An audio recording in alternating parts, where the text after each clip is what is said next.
All right, well, we might get started. Thank you, for everybody for joining us again for the fourth of our four-part series. Today, I think is going to be great using customer feedback. Just on that, if anyone ever has any feedback for us in regards to these webinars or anything that Australian Organic is doing, please feel free to reach out and get in contact with us at any time. We also have a couple of interesting webinars coming up in the next few weeks, fermentation, so keep an eye out for those as well. And now I will hand over to you guys. Thank you. Okay, so welcome to our webinar today. So using customer feedback to grow your business. So I'm Steph. I am the Senior Marketing and PR Strategist at Round Square Marketing. I have over 10 years experience in digital, social media and e-commerce. And I have worked in industries across countries such as the United States, Australia and the United Kingdom. I'll pass you on to Matt and he can introduce himself and take you through his presentation. Thanks, Steph. My name is Matt Bell. I'm a lawyer with Murdoch Lawyers. I specialise in business law. This morning, I've been asked to speak to the topic of customer privacy. When you're talking about customer privacy, from my perspective, it's about how do you legally collect customer information, how do you use it, what are your obligations, how do you comply with the laws and avoid potential fines or being sued. When we talk customer privacy, what we're really talking about is the Privacy Act. It's a federal piece of legislation, and within the Privacy Act, there's a list of things called privacy principles. And the acronym for them is APP. So we're going to use that acronym a little bit in this presentation. So the Australian Privacy Principles apply to organisations. And for the most part, that's a business, that's not a small business. So if you're turning over $3 million or more, then you're considered to be an APP entity and you're required to comply with the Australian Privacy Principles. If your turnover is less than $3 million a year, you're not necessarily an APP entity. Okay, so you can be a small business operator with a small turnover and still be an APP entity if you're dealing in things like health-related services, if you're trading information. And it's possible for you to voluntarily opt into the Australian Privacy Principles. If you were to do that, there's a notice that you need to give to the Privacy Commissioner's Office. Now, some people, some small businesses want to opt into the privacy regime for a range of reasons, particularly where their brand is based upon strong values of accountability, transparency, accreditation. The Australian Privacy Principles are structured around the information life cycle. So the focus today is around collection and use. So once you've collected the personal information, then there are rules about how you can use and disclose that information. There are also principles around how you make sure that there's quality and security of the data. And the last set of principles relate to an individual being able to access their personal information and seek to have it corrected if they think it needs to be updated. Personal information is information about an individual and it's reasonably identifiable. So when you're dealing with customers who are corporations, companies, corporate trustees of trusts, then you're not dealing in personal information per se. So if you provide goods or services on credit and your customer is a company, you'll get them typically to complete a credit application. The information you collect in that is not, for the most part, going to be personal information. If your customer is a sole trader or a mum and dad, or you require personal guarantees, then you need to get personal information from the individuals. There's another subcategory of personal information, which is sensitive information, and there's more onerous obligations on you if you deal in sensitive information. And given the nature of this presentation, it's probably not the heart of it. We're really dealing with personal information as in customer data. So assume that you're an APP entity, or that either because your turnover is $3 million per annum or more, or you voluntarily opt in. If you're an APP entity, then you must comply with the Australian privacy principles, and if you don't, there's significant fines. There's a risk that the person whose privacy you breach can seek compensation from you, and there's some other remedies which we'll get to after we get through the main privacy principles.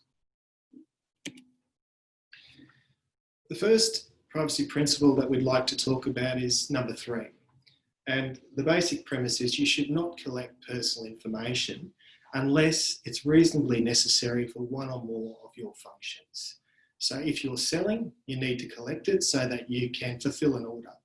Another function might be that you want to advertise your broader range of service offerings or products. So you want to collect it for both functions. When you collect it, you've got to do it by lawful and fair means. So ask your customer if you can collect it and use it for the functions that you need, and try to be as expansive with that so that you don't have to later come back and ask again. Now, you should be collecting personal information directly from the individual. There's a couple of exemptions to that. So if the individual consents to you getting their personal information from someone else, then that's permitted. Or you can obtain it from a government agency, or in the circumstances it wasn't reasonable, it wasn't unreasonable or impracticable to get it from them. Sensitive information, there's some more stringent rules around that. You need informed consent. It still needs to be reasonably necessary for one or more of your functions, and the collection must be authorised or permitted at law. If you receive unsolicited personal information, you need to ask yourself, have I obtained the information directly from the individual in accordance with the privacy principle number 3? If the answer to that is no, then you're obliged to destroy the information or de-identify it so that you cannot identify the individual it relates to. When you collect personal information, you need to take reasonable steps to notify the individual of what you're obtaining and why you're obtaining it. So this privacy principle really relates to what's known as a privacy collection notice or a collection statement. So you've got to identify yourself so they know who they're dealing with and how you can be contacted. If you've obtained any of their personal information from someone else, you need to let them know that. You need to let them know that you've collected it and the circumstances of your collection. If the collection's permitted at law, you should be stating the relevant law. You need to tell them the purpose or purposes that you're collecting the information from. The consequences of the individual not giving you the personal information. So if a customer doesn't give you their personal information, you might not be able to place the order, or you might not be able to provide the full suite of service offering. If another APP entity to which you normally disclose personal information, if that exists, you need to let them know. Another set of the privacy principles relate to your privacy policy, and your collection statement will always refer back to your privacy policy. In your privacy policy, you let your customers know how they can access their information, how they can seek to have it corrected if they believe it needs to, how they can complain. So you'll have a complaint handling process through it. You also need to let your customers know if you're going to disclose personal information to overseas recipients. And if you are, you need to name the countries where those overseas recipients might reside. When you collect personal information, you can only use it for the purpose stated unless you obtain the individual's consent to using it for an alternative purpose. There are some limited exceptions, but for the purpose of this presentation, they're probably not relevant. Direct marketing of personal information is prohibited unless one of the exemptions applies. So for an exemption to apply, you've got to have collected the personal information from the individual. The individual would reasonably expect you to use the information for direct marketing, and you provide a simple means for them to exit if they no longer want to be directly marketed to. So typically when you send direct marketing by way of email, you'll have an unsubscribe function. If you're doing it by text message, you'll have a stop function. If it's by telephone, you'll have a script. And if a person wants to opt out, you'll know how to exit that relationship. You need to be aware of the Spam Act, and basically the most important thing there is having an unsubscribe function. And there's also what's known as a do not call register. So if someone doesn't want you to call them, they can register their number under that act.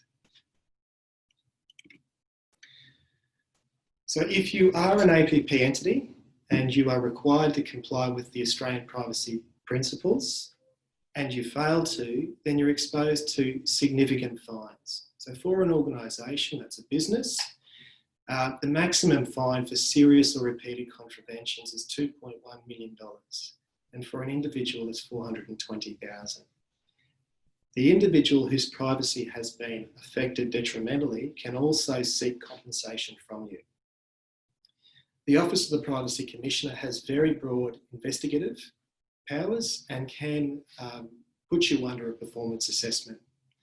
It has code-making powers, and it is possible to negotiate enforceable undertakings.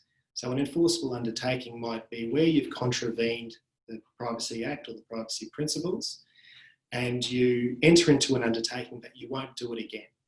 But if you do, then there'll be a fine and there'll be other sanctions. An enforceable undertaking can be a very expensive way to remedy a privacy breach. The take-homes from my Legal 101 of privacy is really to encourage you to have a look at your privacy policies. Understand who prepared them, whether they were prepared by your lawyer or whether they were prepared by your web designer. We have seen small business that would otherwise be exempt from having to comply with the Australian privacy principles still have a policy which contractually requires them to comply with the Privacy Act. So they're putting a policy out to the public saying we will comply with the Privacy Act, even though they might not be required at law to comply with each of the privacy principles. But in putting that message out to the public at large, they're creating a contract. If they breach that contract, they're exposed to a breach claim, and that could result in them suffering some damages. Please have a look at your privacy collection statements. Make sure that you're covering off on each relevant factor there so that you are obtaining the relevant information for all of the functions that you need. Under the Privacy Act, there's another section which is not relevant for today's presentation, but I just wanted to make you aware of it. If you report credit, then there's a credit reporting suite of policies that you might need as well. And if you are marketing, make sure you have appropriate opt-out statements for direct marketing. So that's the conclusion of the Legal 101. I'll hand back over to Steph. Thanks, Matt.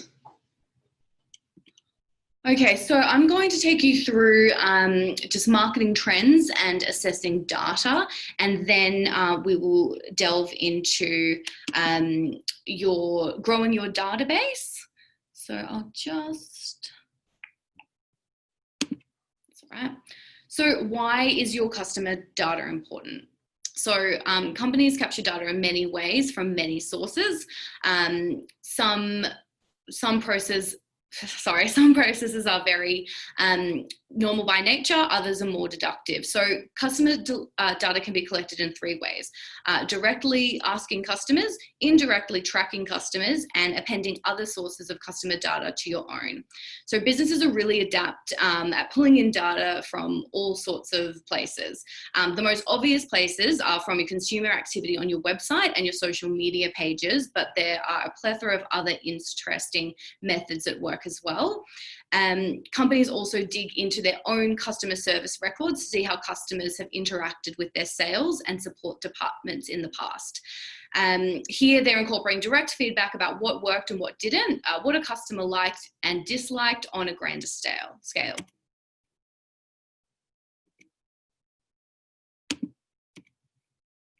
So how are we going to use this data for marketing? So really redefining your marketing strategy.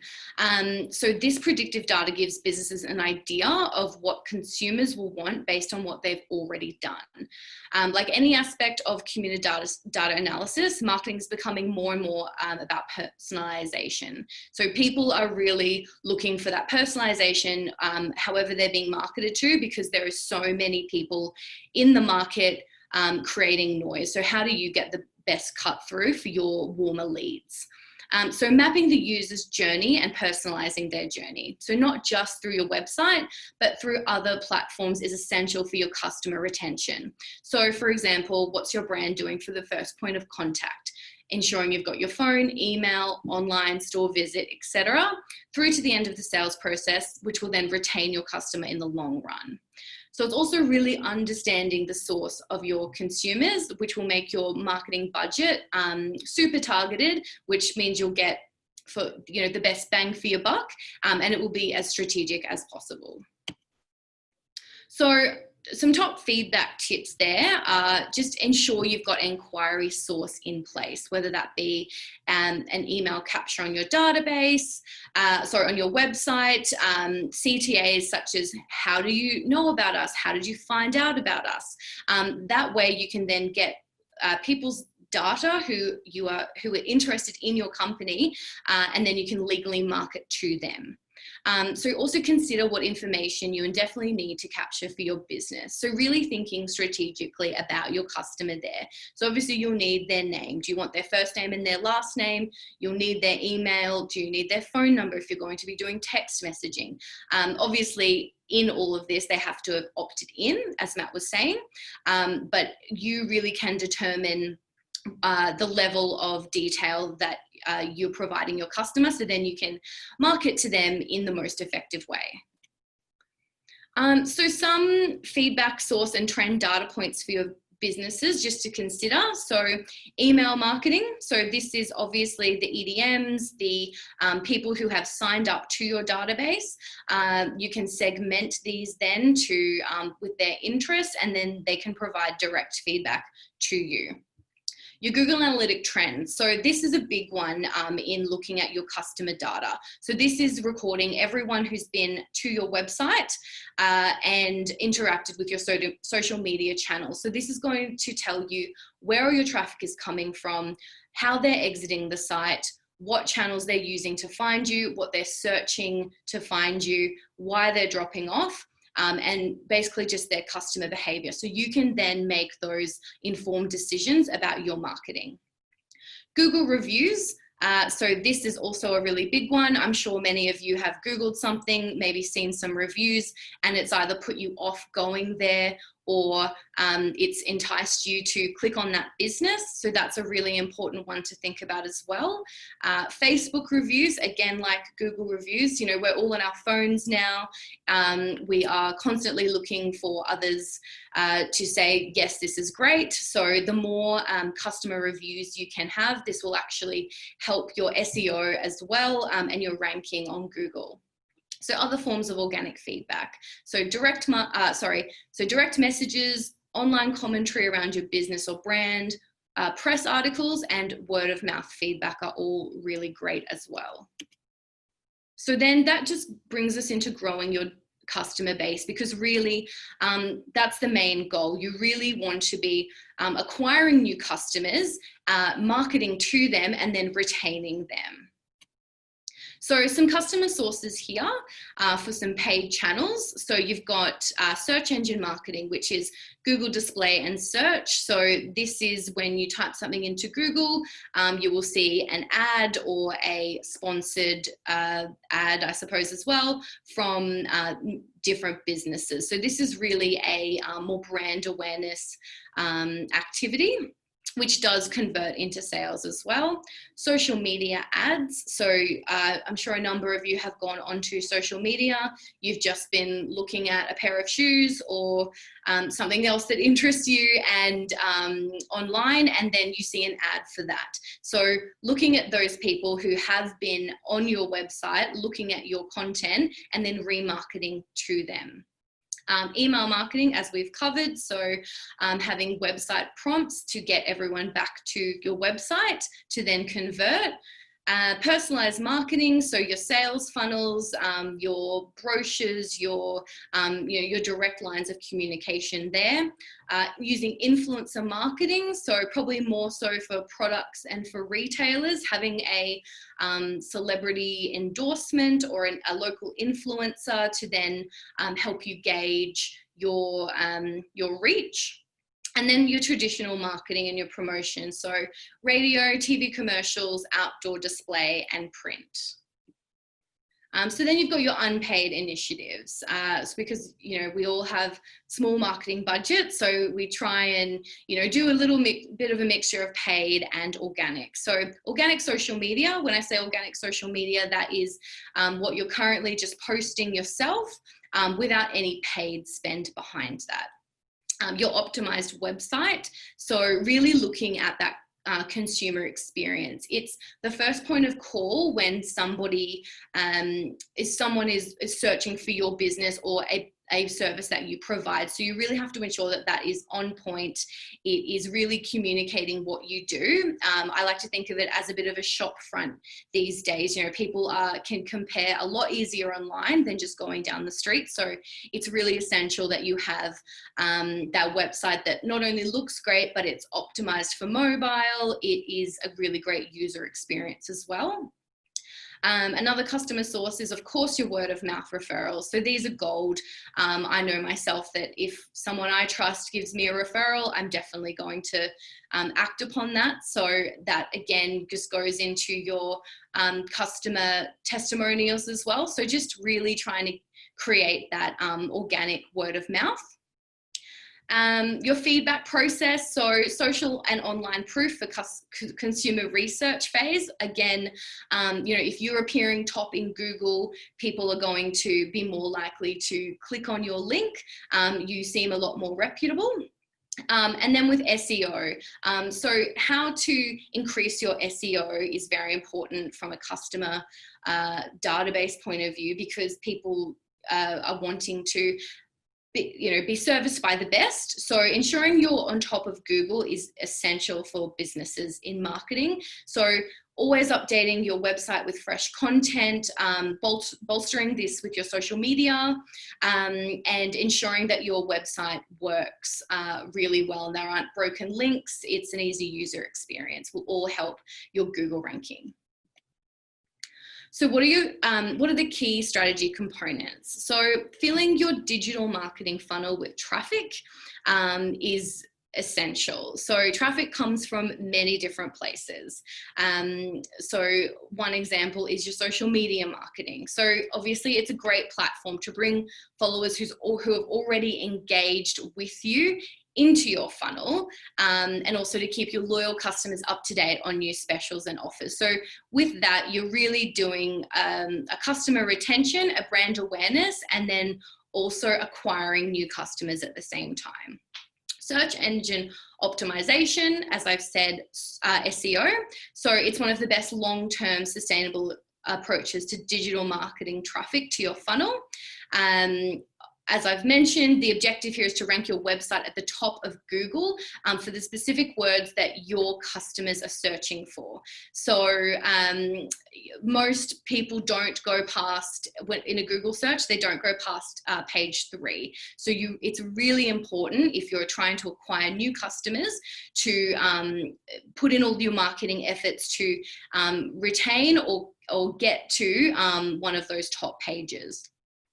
Your paid advertising, so it comes in many shapes and forms. I've mentioned both Facebook ads and Google AdWords. So really it's whatever you're putting your marketing dollars into, the main goal is traffic to your website or traffic to your business. So then you can then convert your customers. Marketing events. So events are a great source of traffic. Events come in many different formats, from online webinars to in-person events, etc. So just really creating that general awareness of your brand, and encouraging people to constantly be checking in on your website, the new things which are happening, new initiatives that you've got that have just launched. You know, everything's a bit of a celebration, and people are always looking for new content. Email marketing. So when implementing a digital sales funnel, it's essential to incorporate your email campaigns, just so then you're really speaking to those customers who are already interested in your business. So, you know, you've done the hard part, you've got them there. You just need to keep marketing to them, letting them know about updates to the company, because they are your warmest leads and the most likely to convert. So I've just put here a simple funnel template. So really it's just an example of something that we would potentially do. So implementing social media ads to attract your new viewers. So you can do ads to either like your social media profiles to then gain some social proof, or to your website to really gain traffic and then to increase conversions. We then re-engage your organic social media content and then convert those people to followers that weren't necessarily following already. We'd promote the click-throughs to your website from a paid and organic social content alongside of the ads. We would encourage the e-newsletter sign up on the webpage, so a data capture at the bottom. If you don't have a data capture at the bottom of your email, I would recommend contacting your developer and putting one on, just because we've seen a lot of success with just having that simple data capture there. And the benefit of that is that they're already interested in your website because they're already there. So retargeting then your traffic website with social media ads. So using Facebook ads, you can retarget people that have been to your website in the last year, in the last 2 days, in the last 6 months, because they are probably more likely to then click back onto your page. So you've got a lower spend there. So you're really strategically looking at your marketing budget and pushing the advertising out to people that are already going to your site anyway. Sending regular e-newsletters to the potential client with targeted content. So there are a lot of email CRM systems these days. There's a lot you can do. So you can really target down if people from an e-commerce point of view, for example, if they bought a particular style of dress last year, and there's an update of it this year that you can retarget those people, send them an email and say, oh, we've got this, but it's updated. So based on your previous behavior, you can actually target people through their previous purchases. The client then would likely transact with the product or service from the business, and then likely to promote a referral or a review with the new client. So that's just sort of a simple funnel template which we implement for all of our marketing campaigns to get the best results. Oh, we're at the end now. So I will just bring up our we'll just put it out to any questions if anyone has any. I did receive a question prior to this just about businesses starting up and the best way to track customer data, so that indirect customer data.